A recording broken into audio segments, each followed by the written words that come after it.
তুই ধরে দেখ তো একেবারেই তাজা কিনা। দে, আমার হাতে দে তো, আমি ভালোভাবে দেখিনি আসলেই মাংসটা তাজা কিনা। আরে দুঃখী বোন, মাংসটা তো আসলে একেবারে তাজা। এটা তো আমরা আজ রান্না করে খেতে পারবো। হ্যাঁ দিদি, আমি তো তোকে তাই বললাম, মাংসটা আমিও শুকে দেখেছি, একেবারেই তাজা।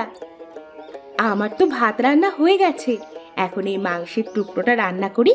বাবা একটু পরেই খেতে চলে আসবে।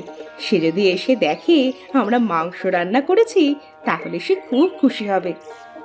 হ্যাঁ দিদি, তুই ঠিক কথাই বলেছিস। চল, আজ আমরা দুই বোন মজা করে এই মাংসটা রান্না করব, বুঝলি? তারপরে বাবাকে খেতে দিব।